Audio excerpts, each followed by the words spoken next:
Hello, hello, hello, everyone, and thank you for joining us today for the first OIC webinar of April. We are going to talk about Delta as a probability metric today. We're going to dig into Delta in all of its forms, but mainly we're going to cover its measure and the way that people use it to measure probability.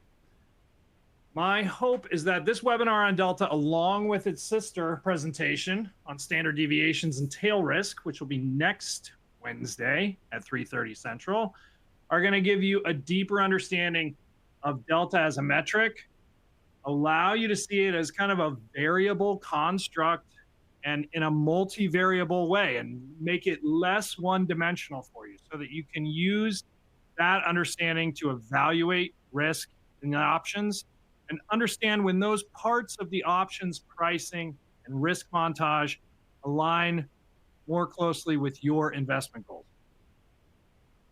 My name is Mat Cashman. I am a principal of investor education at OCC, as well as an options industry council instructor. Just to give you a quick background on myself, I started trading around 1998, 1999. I've been an options trader ever since.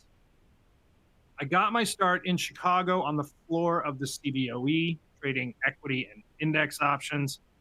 Pretty quickly after that, I moved to London and traded interest rate options there. Eventually, I moved back stateside where I started and ran an index options market making operation for the better part of about a decade in Chicago, again from the floor of the CBOE. Currently, I work at OCC helping individuals and investors to better understand both the risks and the benefits of exchange-traded options through efforts like the webinar that you're watching today. Now, we always include a disclaimer to make our lawyers happy. Options involve risk. They're not suitable for everyone. Any strategy that I discuss, including examples of actual securities or price data, is strictly for illustrative and educational purposes, should not be construed as an endorsement, recommendation, or solicitation to buy or sell securities. Past performance is not a guarantee of future results. So with that out of the way, one tiny other bit of housekeeping. The following trademarks, logos, and service marks displayed are owned by the Options Clearing Corporation, and you will see them used throughout presentation today. Moving on, one little bit about the OIC, where I work. The Options Industry Council is the educational arm of our parent company, the Options Clearing Corporation, or OCC. OCC is the largest clearing corporation of equity and index exchange traded options in the world. If you trade options in the United States equity or index market, somewhere along the line, OCC touches that option, whether it be in settlement of the option, whether it be in exercise and assignment. One of those pieces of that options puzzle is touched by OCC in one way, shape, or form. So OCC is the largest clearing corporation of equity and index exchange traded options in the world, and OIC is the educational arm inside it. OIC started out as a collective in 1992 to better educate the public as to the risks and the benefits of exchange-traded options. Currently, we continue to pursue that goal, mainly through the utilization of our website, which you can see right here, optionseducation.org. Our entire suite of educational resources is hosted at optionseducation.org.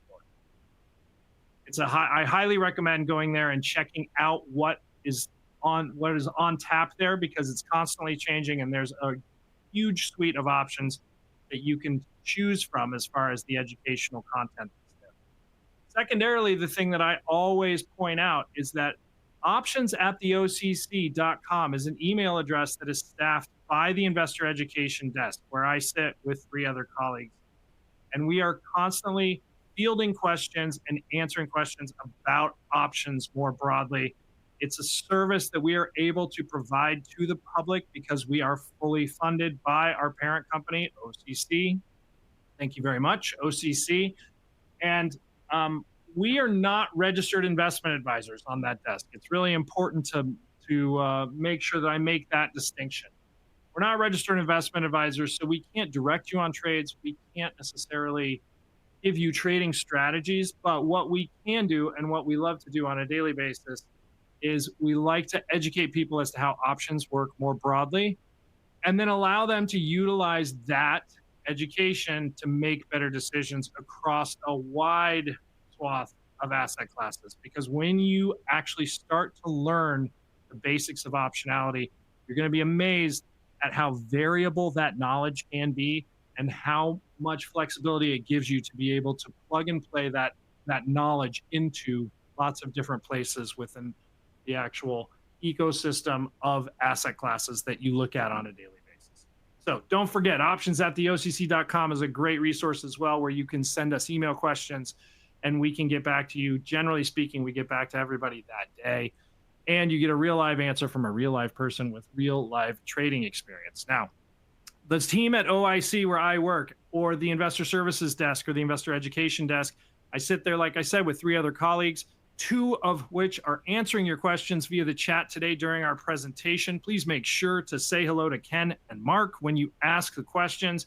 And also, please be patient, as oftentimes lots of questions come in at the same time. They're going to do their best to get you an answer as the webinar is happening. But if you don't get an answer to your question today, remember, you can always send us email questions at options@theocc.com. Again, this is a free service that we provide to the public because we are fully funded by OCC. Let's get right into the heart of the matter. What you're looking at here is annual options volume from 2000 to 2023. A couple of different things that I like to draw people's attention to when I present this information. 2008, the great financial crisis, we traded roughly about 3.7 billion contracts cleared volume for the entire year.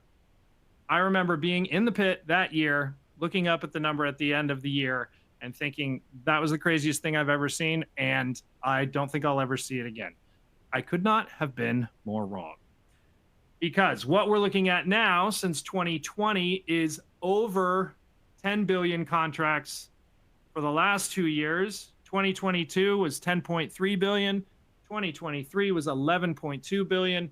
These numbers are staggering when you take into account where we started from. Back in 2000, we're talking about less than 1 billion contracts of cleared volume. What does that mean from my seat? From my seat as an options educator, it means that what we do at OIC, providing education and teaching people about the risks and benefits of these contracts, is vitally important to the way that this marketplace functions on a daily basis. It's really important that you understand that these are leveraged contracts and that when you use them, you are incurring all of the actual risks and the responsibilities that come with the leverage inherent in these contracts. It's really important that people understand how these options work before they go in and start clicking buttons within their brokerage app. And what we do at OIC is we try to educate as many people to as many parts of the options ecosystem as we possibly can. So with that said, let's get right into how we're going to talk about Delta today. I'm going to take you through the Greeks more generally, almost all of the Greeks, but we're not going to spend a whole lot of time on all the other Greeks other than Delta. We're going to talk mainly about Delta today. We're going to dive into Delta really specifically. I'm going to give you a specific idea of what it is. Then I'm going to give you an alternative way that people start to look at it as a probability metric, as a probability measure. We can't talk about Delta as a probability metric without incurring the subject matter of implied volatility. It is actually built into the fabric of how we need to think about this, and we'll dive into that. Delta and also its relationship to implied volatility is how we're going to talk about that. And then we're going to talk about Delta and its relationship to time. Both of those things are really important to understand when you're talking about Delta, especially when you start to talk about Delta as something other than just that one-sided kind of metric that most people look at it as. So with that said, introduction to the Greeks. Delta, Gamma, Theta, Vega, and Rho are really the 5 kind of headline Greeks that most people have on their risk matrix when they're looking at their options positions. Delta is The expected change in an option's value with respect to the changing underlying stock price. What does that mean? It means delta is your model's best guess as to how much that option should move for every $1 move in the underlying. If your option has a 20 delta, usually expressed as 0.20, your model is telling you that that option, let's say it's a call, which means it has positive delta, or it's positively theoretically correlated to the underlying price. If it's got a 20 delta, that means that for every dollar that the stock moves up, in the case of a call, that call should actually move up 20 cents per every dollar, as far as your model is concerned. So that's delta. Gamma is the expected change in the delta with respect to the changing underlying stock price. So if you take that same dollar move that we just talked about, and your delta is telling you that the option should move 20 cents, gamma is doing the same exact thing, but it's telling you how much the delta should move, not how much the value of the option should move. It's telling you how much the delta should move for that same $1 move, up or down. Because of the fact that gamma is actually a second derivative of delta, technically, people will tell you that gamma is a second order Greek. And technically, they're right. Gamma is a second order Greek, whereas delta, theta, vega, and rho are all first order Greeks.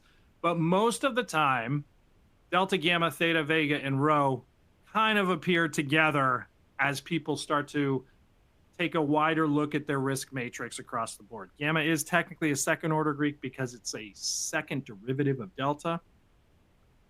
But we kind of put them all together into one big swath of Greeks. The third one is theta. Theta is expected change in an option's value with the passage of time, also known as time decay. Theta is essentially a measure of how much your option should be worth tomorrow, at this time tomorrow. It's a 24-hour measure of decay. Many of you know that options have an actual expiration date. Because they have an option expiration date, they also have what we call a decay feature or a decay curve. Theta is a measure of a 24-hour period of that decay. So if your option has 6 cents of theta, that means that if you were to fast forward your model 24 hours to this exact time tomorrow and nothing else changed, that option should theoretically be worth 6 cents less than it is right now. Vega is the expected change in an option value with respect to the implied volatility level. Now, implied volatility is something we're going to get to later, kind of tangentially, because I want to talk about implied volatility as it relates to delta. But implied vol is essentially the single biggest input into an option's value. Vega, thus, is an option's measure of its sensitivity to moves in implied volatility. If an option has 15 cents of Vega in it, and you move implied vol up from 20 to 21 by 1%, that option should theoretically move up by 15 cents. That is its Vega at work. Rho is the expected change in an option value with respect to the change in risk-free interest rate. It is a measure, essentially, of your interest rate risk. When people hold options for a really long period of time, or they have long duration options, they tend to have a lot of rho in them. Why do they have a lot of rho in them? They have a lot of rho because when you buy or sell options, you are tying up that big block of premium that you're buying or selling. Remember, when you trade options and you buy them, the amount that you pay for them is immediately debited from your account. And if you sell them, the amount that you are collecting is immediately credited to your account. And if you think about that amount of money as a block of money, you can also understand that that block of money will move around relative to the risk-free rate over time. And if that option has a year in it, 365 days, it's probably going to be a slightly larger option. Thus, it's going to tie up more money. It's going to be a bigger block of money, and thus it will be more affected by changes in the interest That's why longer term options or bigger options have more rho. Okay, that's your introduction to the Greeks. I probably spent a little bit more time than I thought I was going to on that. This is the one we care about. Delta is what we're going to talk about. Let's move on to delta more specifically and direction.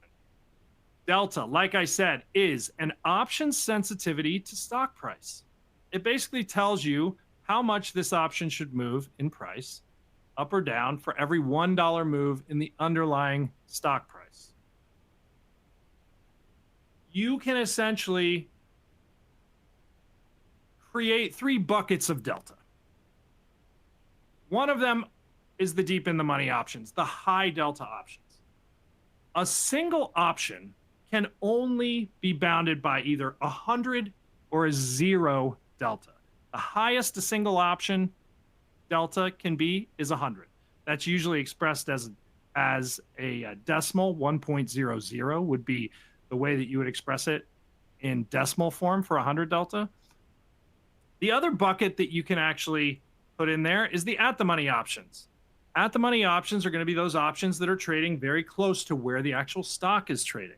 So if you've got a $100 stock, the 100 call and the 100 put are technically going to be your at the money options. In that case, the 100 call and the 100 put are going to have something very close to a 50 delta on each side. The call is going to be positive, the put's going to be negative. Sometimes changes in skew, or what I call vol path, can change whether or not that at the money option has exactly a 50 delta. Oftentimes interest rates can change that as well. Don't be surprised if you look at an option that's trading exactly at the money and it doesn't have an exact 0.50 delta. Sometimes the delta can be a little bit more or a little bit less than 50, depending on things like vol path, skew, and interest rates. The last bucket is those far out of the money options. These are options that are, 2, 3, 4, 5 standard deviations away. For instance, if you're trading a $100 stock and it has a 20 vol, which means it's moving around at a relatively 1% a day kind of clip, the 130 call, which is $30 out of the money, is going to be a relatively low delta option, especially if it has a shorter duration. If it's a 30-day option and it's $30 out of the money, probably going to have a relatively low delta. The point of this being that the deltas of options is bounded on both sides by 100 to the upside and 0 to the downside. At the money options generally have a 50 delta. Now we're going to talk about delta in a couple of different ways. This is the way that people oftentimes start, by looking at delta as just its very specific definition. What does it mean when an option has a 70 delta? Well, it means that the option should probably move 70 cents for every $1 move in the underlying. Now, calls have positive or long deltas. Like I said, they have positive correlation to underlying stock price change. That means that when the stock is going up, generally, the calls are going up by its delta. When the stock price is going down, calls are going down by their delta.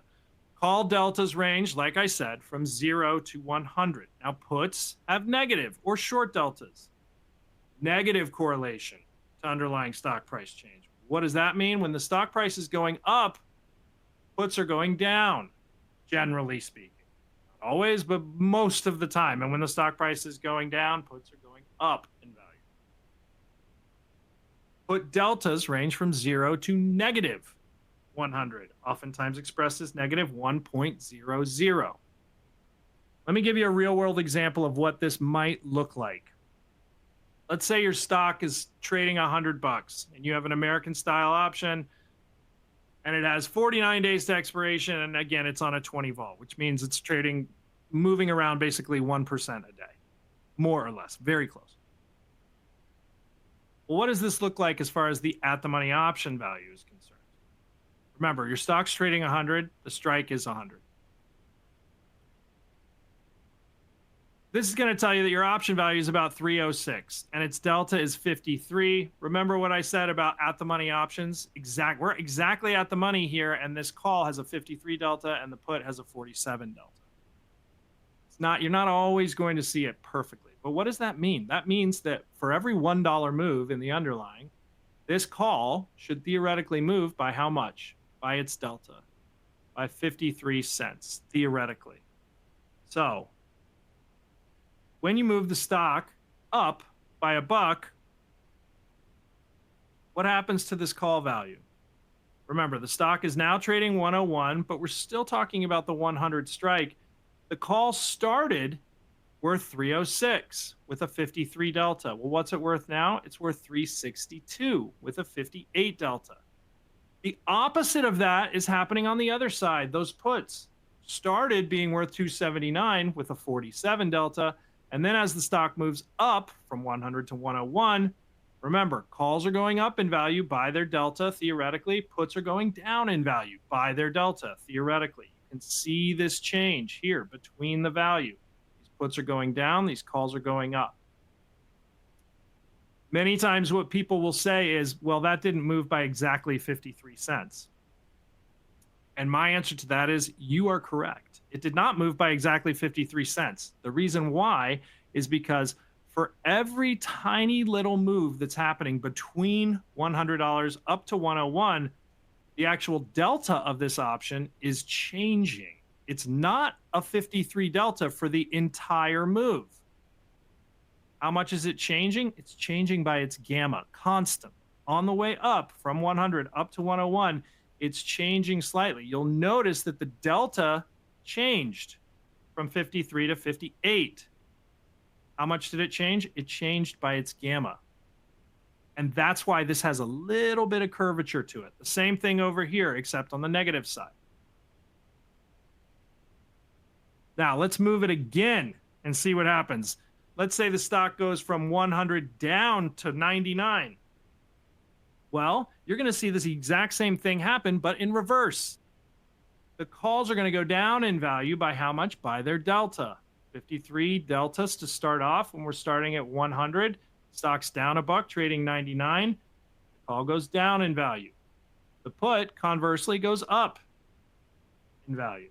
By how much? By its delta.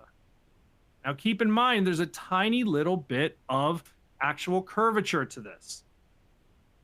These deltas are measures of actual probability of being in the money, and they are measures of an options price movement relative to a dollar move in the underlying. Now, that first one that I just said, the measure of probability as a metric, is what we're going to talk about next. Delta as a probability metric is another way that people look at it outside of this very static kind of, it has a 53 delta and it's going to move 53 cents for every dollar move in the underlying. That can be very useful, and lots of people use it that way. There's another way that people use it, and it's as a probability metric. It's a way to kind of think about and perceive and build a framework of risk around the kinds of options that you're carrying. What does a delta of 70 actually mean? Well, if you're just looking at it from a metric perspective, you can say, well, it means it's going to move 70 cents for every dollar. I agree. That is correct as far as the model is concerned. But another way that investors might use this delta is to consider it as a probability of an option finishing in the money, if you assume all of the things that you're looking at currently stay exactly where they are. I'm going to say that one more time. Another way investors use this is to think about delta as the probability of an option finishing in the money. That can mean that trading an 80 delta call could indicate that the market itself is forecasting an 80% chance of that option finishing in the money. It could also mean that if you're trading a 30 delta call, it could indicate that the market is really forecasting that the option has only a 30% chance of finishing in the money. Well, another way to think about this is that an option with a 30 delta actually has a 70% chance of finishing out of the money. If you take this into account, that the 30 delta actually is the market telegraphing that it has a 30% chance of finishing in the money, then the converse of that must also be true. that it theoretically has a 70% chance of finishing out of the money. And if you go that same way on the 80 delta options, that same 80 delta call could also be looked at as having a 20% chance of finishing out of the money. Now, all of this is assuming that you're looking at a marketplace that has a current set of assumptions within your model, and that those assumptions aren't going to move between now and the time that it expires. What I'm going to show you going forward is that time and implied volatility are both very related to delta. Delta is not this static thing that just sits there and doesn't move around. It's a measure of how much the option should move for every $1 move in the underlying, but it is dynamic. It moves when the prices of the options move, either through movement in the underlying. It can also move when things like implied vol move, or when time comes out of options, meaning days to expiration change. One thing that I want to make sure I telegraph is that an options in the money or out of the money probability does not equate to profitability. We get a lot of questions on the desk about an options delta and people really connecting the delta with its profitability. That's not what delta is. Delta is a measure of how much the option should move. That doesn't necessarily equate to profitability, either a lot of profitability or not a lot of profitability, either a good situation or a bad situation from a P&L perspective. I want to make sure we drive that point home, because those questions come in all the time and people get those two things confused. It's not a measure of profitability. Okay, like I said, delta can change relative to a couple of different factors. I'm going to go through some of those right now. Implied volatility and delta. Implied volatility is the measure of how much the market thinks things should move in the future. But we can't talk about implied volatility without talking about historical or delivered volatility.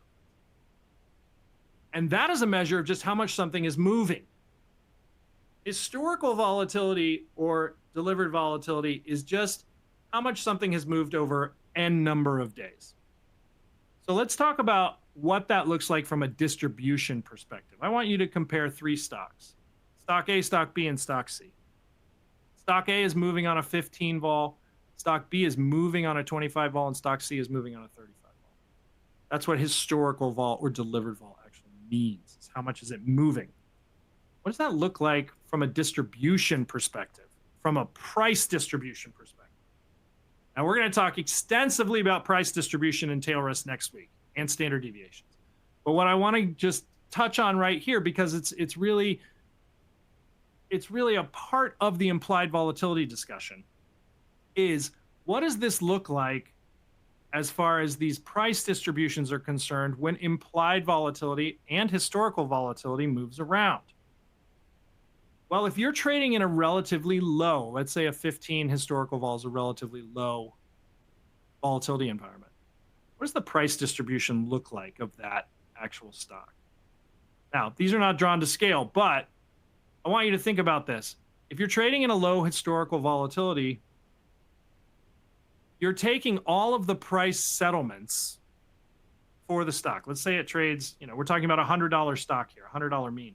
Let's say it trades 99 and 101 and 99 half and 101 half, and then it trades 99 and 101 again. You're taking all of those price iterations and you're sacking them up as they happen pretty close to the mean. What does that mean? That means that it gets you a distribution that has an amplitude that's pretty high, but is also very narrow. Thus, your bell curve looks an awful lot like this. These are low volatility bell curves, this gray one. Now take a look at what happens as you raise the actual historical vol. As you raise these historical vols, this is the 25 historical vol, and this is the 35 historical vol. What happens to that curve? It gets flatter. Why? The reason why is because as you get more volatile, the actual price settlement iterations start to happen farther away from the mean. And if you take a stack of all of the same amount of price iterations, but they're happening farther away, it stands to reason that this actual price distribution is going to be flatter, because the actual price distribution is a measure of how far away all of these things are settling. And if they're settling farther away from the mean, it's naturally going to have a flattening effect on the actual price distribution. This is what it looks like when you're talking about the distribution of prices, or the historical volatility.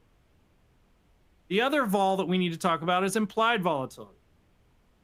Only options have implied volatility. It is the main input for option pricing models, and it reflects the current forecasted volatility assumption with respect to underlying price and movement. It is forward-looking. It is a future volatility metric or forecast. It's generally speaking the consensus of all the market participants, and it's dynamic. It moves around. If prices are moving around, the implied volatility is probably moving around. How does that look relative to historical volatility? Well, if you think about it this way, if this is the stock price, everything up until today, we can consider historical volatility. Everything forward from today, we can consider implied volatility. This is where the option prices are made. Over here, this is implied volatility. This is forward-looking potential moves and the implied volatility that is inherent within that optionality. It reflects the current expectations of future moves. Now, a lot of people will say, okay, this is all well and good. This is great. Historical vol and implied volatility. What does it actually mean? What does it mean for option prices? Remember, I broke down for you like how much something should theoretically move with delta when an underlying moves.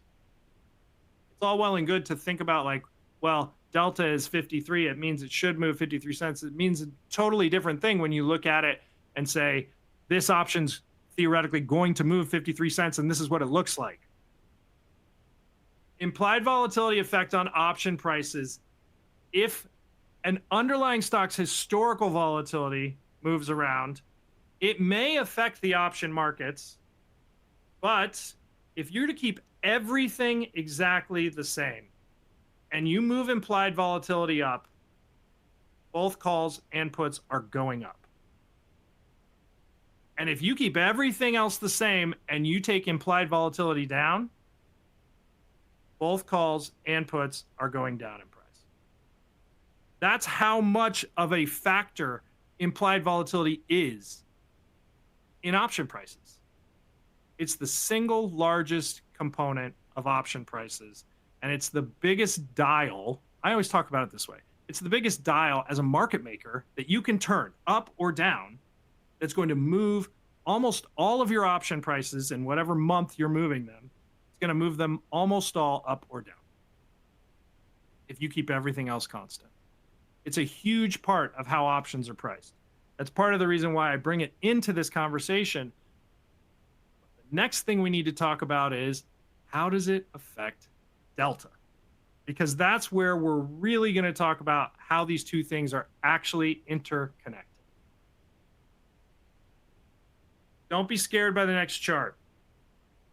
This is delta as a function of implied volatility. And let me explain it a little bit. What this tells you is that, let's assume this is a $60 stock. And this is your $60 option, right? Strike of option. What that means is that these are your in-the-money calls or out-of-the-money puts, right? 55s, 50s, 45s, and 40s. And these are your out-of-the-money calls or in-the-money puts, 65, 70s. This is the upside, and this is the downside. And this is the delta of those options. And what I've done here is I've said, what does this look like in different implied volatility regimes? Start with the 20 vol, the lowest vol on the board. What does that look like? It looks like this. It's got a lot of curve to it. A lot of curvature. Now, what does that mean? That means that in a relatively low implied volatility market, you have a fairly good idea of where the stock is going to be tomorrow. You're fairly certain about the reliability of the underlying price. And that means that most of the variability is going to be focused in these at the money options, but that the options that are either in the money or out of the money are going to be very close to 100 delta or a 0 delta. And then there's going to be this massive curvature that happens in between, going from that 0 delta up to the 100 delta option.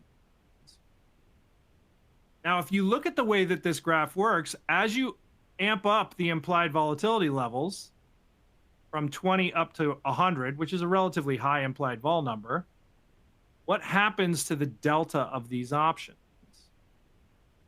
Here's a good way to actually take a look at it. Let's look at the 55 call.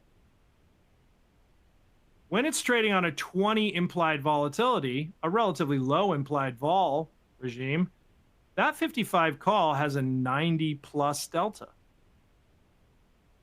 But as you raise the implied vol, this is where it is on a 40 delta. It's got like an 80 delta. On a 40 vol, it's got like an 80 delta. And then raise the vol again. This is the 60 vol. It's got like a 73 delta. And then it has a 70 delta and a 65 delta. Many people are going to say, why is the delta of that option going down when the implied volatility is going up? The implied volatility going up is insinuating that the marketplace is expecting more volatility. Why is the delta going down? The delta is going down because this is an in-the-money option. And in the money options with deltas that are higher than 50, as you raise implied volatility, are going to tend toward the 50 delta. The opposite of that is true for out of the money options. You can see it's a mirror image on this side. The 65 call has the exact opposite effect. In a low implied volatility environment, that call has a very low delta. It's an out of the money call. It has a very low delta. As you raise vol, the delta of that option tends toward 50. Why is that? It's because when you remove certainty from a marketplace, which is what you're doing when you're raising the implied volatility, what you're saying is every single price iteration has the same likelihood of happening. I always tell this story when I talk about this. When we were trading in 2008 in the S&Ps, someone could come up to me and say, tomorrow we're going to settle 6 standard deviations away before the open. And I would say, okay, that's possible. Why would I say that? Because 2 days ago we did that exact same, and then 5 days ago we moved even more than that. And then yesterday we settled unchanged. So anything is possible. But what does that mean from a reality perspective? What that means is that I'm viewing it in an exceptionally high volatility environment. What has happened is I've normalized the idea of every single price being equally as likely. Are we trading 0? Yes. Are we trading 100? Sure. Are we trading somewhere in between? Sure. But when you think about it in terms of a lower volatility environment, I have a much more steady idea of the fact that tomorrow we're going to be trading right around where we were today. And what does that do to the delta of in the money options? Well, it makes them move closer to 100. You have more certainty for in the money options. And those out of the money options, you're just more certain that they're going to be out of the money. And so their deltas go down. These options that are in the money, you're more certain that they're going to be in the money at expiration when the vol is low. And these options that are out of the money, you're more certain that they're going to be out of the money when the vol is low. And so their deltas go down. Delta moves around. It is dynamic. It's not one-sided. This is the value in the delta of the at the money put. If you think about it, this is a $50 stock. We're talking about the 50 put. As the stock goes down in price, the value of that option goes up and its delta goes up until it reaches the 100 bound. Remember, the converse of that is true as well. As the stock goes up, remember, this is the value in the delta of the at the money put. The delta goes down. It's inversely correlated to the underlying price, and the actual value goes down. But not every option is a 50 delta option. This is a measure of how the 50 delta option moves. You've got a lot of different options on the board. What does the delta look like for lots of those different puts over that same move? Well, you're going to recognize this line. That's your 50 delta option, moving over that same move. We're starting at 50, right? We're moving down or up.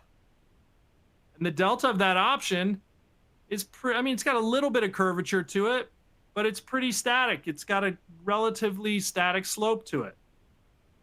That's because it's a 50 delta option. When you start to look at options like this that have a 25 delta, this is the 40 strike put when we're trading 50, it's going to have more curvature to it. What does that mean? It means that the delta is going to move more as you move farther away from where the stock is. It's going to have curve to it. Which one's going to have the most curvature to it? This 10 delta put, or the 10 delta call. The 10, the small delta options are going to have a lot of curve to it. These are the options that their delta will move significantly once you get into this, 3, 4, 5 standard deviation move. This option goes from basically zero to worth a lot in both price terms and in delta terms on this move. These options are a little bit less likely to do that. They're a little bit more static. This is your 50 delta option, this is your 25 delta option, and this is your 10 delta option. Yeah. Hey, someone on the IE desk, hit their mute button. Like, I'm just going to spit on the spreadsheet tomorrow and say, you need to answer this. I can't. All right. So the same is true for the calls. The 50 strike call, when it's trading 50, is going to move very similarly as the put in the opposite direction. As we move this stock up, the price and the delta is going to go up pretty reliably. It's going to have a little bit of curvature to it. Remember, you have 100 bound to the delta up here and a 0 bound to the delta down here. The price of the option will go down as the stock goes down and up as the stock goes up. It is positively correlated to the underlying price. You're going to get the same exact thing on the call side when you're talking about delta of different calls over that same move. This is your 50 delta call. This is your 25 delta call. It has more curvature. And this is your 10 delta call. It has the most curvature out of all of these. These graphs are designed to give you an idea of how delta can change for different options on the board. And it's meant to drive the idea home that delta is not this static thing that just stays in one place and moves an option around. It is a dynamic part of how options are priced. And it's moving around just like the option itself is moving. So it's important to keep an eye on and keep your thumb on that pulse of what the delta of your options are, because it's going to give you a better idea of how much risk you have on relative to the underlying movement of the stock or the index or the commodity or whatever it is. Now, I told you that implied volatility and delta are related. Time and delta are related as well. This is delta as a function of days to expiration or time. It looks very similar to the actual delta relative to implied volatility. But what this tells you is that with 0 days, lots of people trade 0 DTE these days. With 0 days, what you have is a lot of curvature to the delta curve. Meaning that at the money option is still going to have a 50 delta, but the 55 strike, which is the in the money call or the out of the money put, is going to have a very high delta on the call side and a very low delta on the put side. Because you only have one price iteration left. The only thing that matters is where the underlying settles at the end of the day today. And that's what's going to determine your actual price of the option. It's also going to, the delta of this option is going to be settled at the end of the day today. When you look at, as you add more time to this, as you add more days to an option's duration, this is a 20 DTE option. What you get is a little bit more reliable curvature to it. Just like implied volatility moving to infinity is going to push all options toward 50 delta, whether they start above 50 delta or below 50 delta, they're all going to move toward that 50 delta bound, thus creating almost a straight line. As you remove time from a delta, from an option, the delta of that option starts to get flatter as well. The curve of all of the options in the month start to get flatter as well. It's the same concept. If I add time to an option, if I say this option has 300 days in it instead of 100 days in it, what you're going to tell me is, well, you just added 200 price iterations to this option. And thus, we have a lot more chances for this option to have a different price between now and the time that it expires. And thus, I have less of an idea, less certainty about what the delta of this option is actually going to be at expiration. And I'm going to say, yes, you're correct. As we add time to options, all options tend toward a 50 delta as well. Because as you have different price iterations that are built into that forecast, you have many more opportunities for the underlying to move and thus for the delta to change. You have less certainty about what that delta is going to be at expiration. These are part and parcel of the same concept, delta as a function of days to expiration and delta as a function of implied volatility. That's why their graphs look very similar. All right, let's talk about key takeaways from what we just talked about today. Delta's technical definition is the expected change in an options price for every $1 move in the underlying. That's its technical definition. However, there's a couple of other ways that you can think about delta. We've talked about a couple of them today. Net delta of a position can be thought of as your broader exposure to underlying movement from a P&L perspective. You can think about the delta of a position that has lots of options in it as how much the option position is going to make or lose for every $1 move in the underlying. Because in aggregate, that's also what that is. If you take aggregate delta from all of the options that you have on, both positive and negative, and you net it out, that's going to tell you what your option position is theoretically exposed to from the marketplace. But additionally, what we've talked about today is that some people like to use delta as a way to indicate the probability of the market, of the probability of the option finishing in money. One of the things that I want to make sure we drive home is that delta is moving around just like all other pieces of these options are moving around. It's dynamic, and if price is moving or implied vol is moving or time is coming out, your delta is moving. It's not staying static.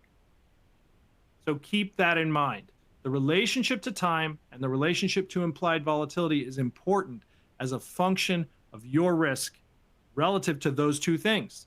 As implied vol goes up, what happens to my delta?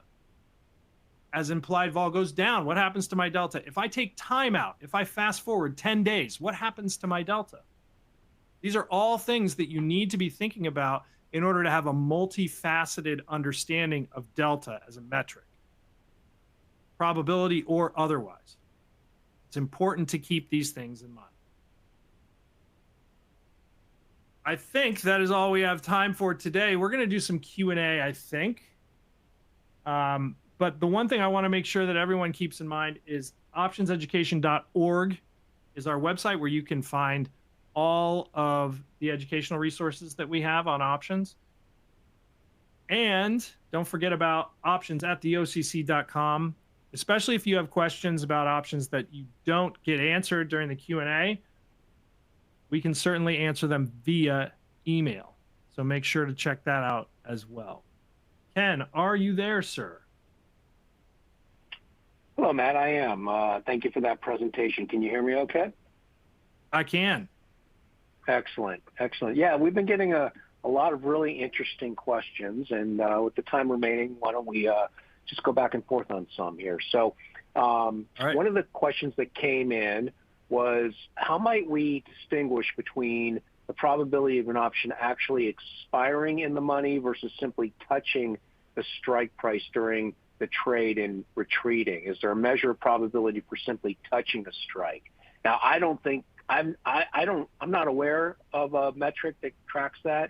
You know, maybe you can talk about that a little bit. I mean, basically, your delta.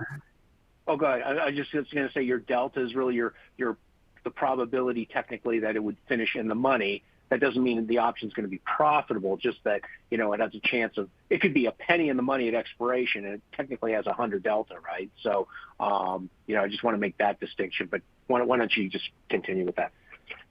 There's a couple of different things that I want to touch on that. And the first one was going to be exactly what you just said, which is if you think about it from a probability metric, most people think about it as like the probability of the option definitely finishing in the money. There are other options that are generally exotic options. One of them is called a barrier option. A barrier option is a type of derivative where the payoff of the option is dependent on whether or not the underlying ever touches or exceeds a predetermined price. If you wanted to really dig in to this concept as to what the difference is between the purely listed option, where the probability of that option finishing in the money is X, and you wanted to know, well, given all of these volatility and assumptions, all of these other assumptions that I have built into my model, what would a barrier option cost on this? What that might do is give you an idea of what the market perceives as the difference between finishing in the money and relative to all of the inputs that you have. The barrier option is going to tell you theoretically what that market deems as the forecast for it touching that price. And those two deltas are going to be different. I can tell you that. They're going to be different for sure. Likely in a higher volatility environment, that disparity is going to be wider probably. Just because higher volatility environments are going to include a higher likelihood that it's going to touch that strike, regardless of what the strike is. But that might be one way that you could do it. Take a look at barrier options; those are interesting, but they're exotics and they're probably priced OTC. So, you know, that might be a hard thing to get your hands on. But if you want to start thinking about it in that way, it's certainly one way to conceive. Okay, well, that's a great answer. I learned something new myself. So another question we got was this individual understands the idea of delta. Basically, a 50 delta option means the stock goes up by $1. The call theoretically goes up by 50 cents. But say after the stock goes up by $1, it has a new delta. So if they buy, say, a 100 level call with a 50 delta and at the money call with the stock trading 100 and the stock moves up $10, what can they expect their options to be? So, you know, the real answer, I guess, it really lies in, you know, when you're talking about movement, like all these Greeks talk about the theoretical change in an option's value based on movement in the underlying, in changes in volatility, changes in interest rates, et cetera. But, ideally, on a big move like that, there's a lot of moving parts that affect an option's value, the gamma of the option, the delta, the implied volatility. So, I would say, like in this situation, your best bet is probably to, model this in an options calculator. Wouldn't you agree? Yeah, absolutely. I think that's definitely the way that you should approach that. But I think what's the actual question there? Like, what can I expect as the delta to change over that move? Yeah. Or is the question basically, like, yeah, I understand what my option's going to be if it goes up by $1, okay, theoretically. Okay. But how do I figure out if the stock goes up by $10? What's my option going to be? Oh, yeah. Oh, yeah. Yeah, absolutely. that's the idea. Yeah. Right. No, that's a great question. And we touched on that a little bit when I showed you when the stock went from 100 up to 101 or 100 down to 99. You can see that the delta is not let's say you can see that the price of the option doesn't move exactly as much as the delta said that it would for that $1 move. The reason why is because the gamma is changing that delta every penny, every fraction of a penny that it's moving, because it's a mathematical function. The gamma is the actual change in the delta. And so you can imagine when the stock goes from 99 to 99.01 to 99.02, 99.03, et cetera, up to $100, that delta of that option is changing at every single penny. It's getting more and more and more and more and more by a fractional amount, but it's moving. And so what you end up with is an option that has a slightly different delta and a slightly different price than what you thought it was going to be at the top of that move. And like what Ken said, the best way to really look at that is to punch these things into an options calculator or some sort of, I don't know. We used to have something called micro hedge, which was a fantastic portfolio kind of tool that allowed you to see what it would look like if the stock moved $30. Right? Because basically like a trading simulator. Yeah, exactly. It's just a P&L simulator. And actually we have it on the optionseducation.org website. We have a P&L simulator that would allow you to do that. Absolutely. Yeah. And, we have a whole new suite of tools on our website that everybody has access to. Now, they do require authentication, meaning that if you do want access to the tools, you do have to create a free account, but just enter your email, put in a password, and you'll have access to all those free tools. So, certainly a good way to kind of model your what if scenarios based on stock movement or implied volatility movement, or, you can change all these different parameters and they're all going to have different effects on the value of an options price. So let's see. Let's move on with a different question here. So here's a question. How is delta set? Is it set by the market or the market makers, or simply a calculation based on volatility? Please explain. So, I'll let you take that, but yeah, essentially it's, it's based on, where the stock is at any given time, the strike price, all the components that go into a pricing model are going to determine essentially what the delta is. Yeah. Yeah, indeed. And when you think about the way that I described those, remember when I described the 15 delivered vol, the 15 historical vol, the 25 historical vol, and the 35 historical vol, and it gave you a different shaped price distribution?